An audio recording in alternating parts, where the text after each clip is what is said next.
In late 2016, just a few weeks after the presidential elections in the United States, a man working at the US Embassy in Havana, Cuba, began hearing strange, intrusive noises outside of his home. The man, who many now refer to as Patient Zero, described the sound as, quote, annoying to the point where you had to go in the house and close up all the windows and doors and turn up the TV.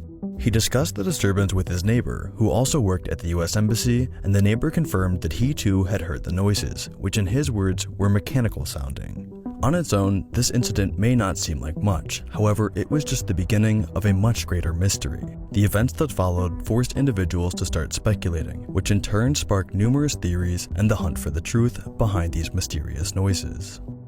A few months after the initial incident in Havana, a third diplomat from the US Embassy began complaining of hearing loss after he encountered a bizarre noise. It wasn't long before more employees experienced the same thing, and they exhibited a range of symptoms from memory loss to confusion and headaches. In total, more than 20 workers had to be evacuated for testing and to undergo treatment. These events seemed to be framed almost immediately by the media and high-ranking officials of the US as an attack or an act of war that had deliberately targeted the United States workers using some kind of acoustic weapon. But could this possibly be true?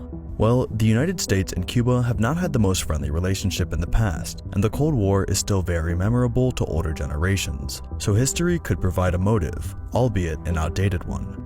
As for the technology to produce such a weapon, the US military have been developing sound weapons for years now, so it wouldn't be too much of a stretch to assume that an old rival is working on similar technology.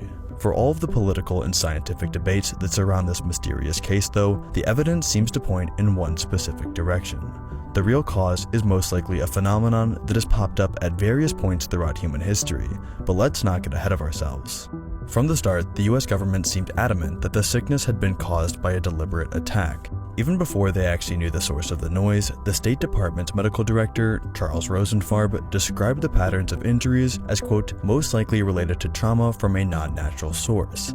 This, of course, alluded to some kind of secret weapon rather than the usual causes of overseas illness. However, holes soon started to appear in this hidden weapon theory.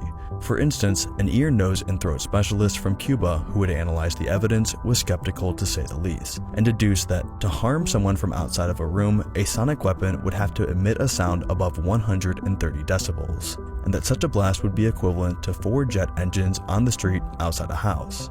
As a result, it would deafen everyone nearby, not just the intended target.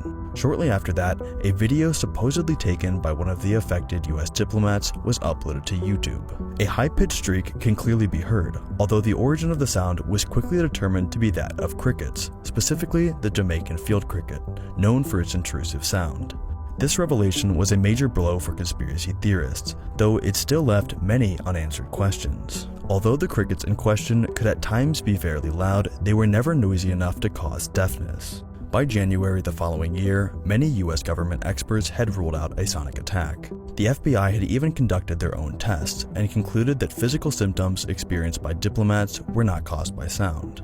Regardless, many American officials were still convinced that something more was at play, and as a result, American staff numbers in the Cuban capital were cut by 60%, and the post was declared a standard tour of duty, a classification usually reserved for the most dangerous embassy positions. As for Cubans themselves, officials from the country were stunned by the wild accusations, and responded with a mixture of shock and sarcasm. Well, here we are.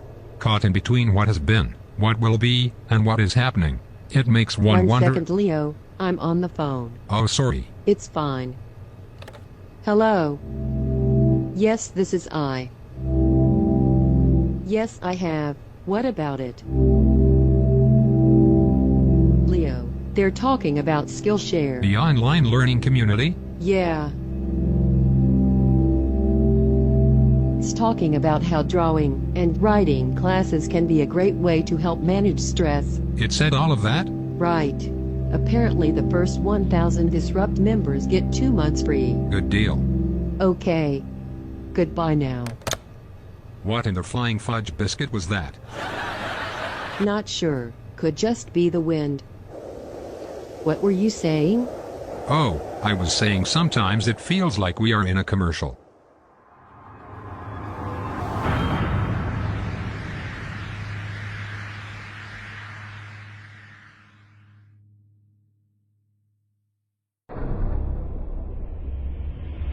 Cuba's ambassador to the United States, Jose Ramon Cabañas, tweeted, "It is evident that to attack Cuba, some people don't need any evidence. Next up, UFOs." If the illnesses experienced at the US Embassy in Havana were the result of a targeted attack, it would be quite unusual that the victims experienced a wide range of symptoms, that some workers were targeted not just at the embassy and at their home, and that the illness started off with just a couple victims and spread from there. The weapon would certainly be something currently unheard of as well to be capable of producing these effects. A more realistic explanation for the events that happened, and something that has taken place numerous times throughout human history, is that of conversion disorder, more commonly known as mass hysteria. Described as, quote, "the rapid spread of illness signs and symptoms among members of a cohesive social group for which there is no corresponding origin."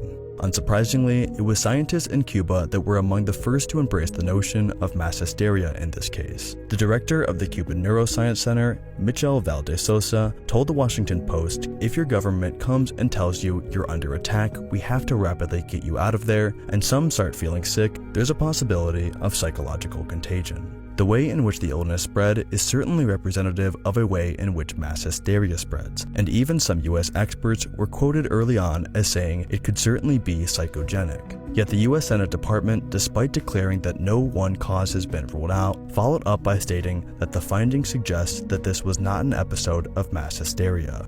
As is often the case, government information was hard to come by at first, but when medical findings were eventually released, they were panned and mocked by many scientists and experts. For example, Sergio de la Sala, the chief editor of Cortex, noted how there was many false positives in the studies of the embassy patients, and that if the scientists had tested any group of normal or healthy people for signs of tinnitus in the same manner, they likely would have found similar results. Due to government secrecy and conflicting medical reports, information about the affected workers remains vague. However, there is certainly enough to suggest that there was some sort of psychological factor at play, and very little to confirm that Cuba or anyone else possesses a sonic ray gun of any kind.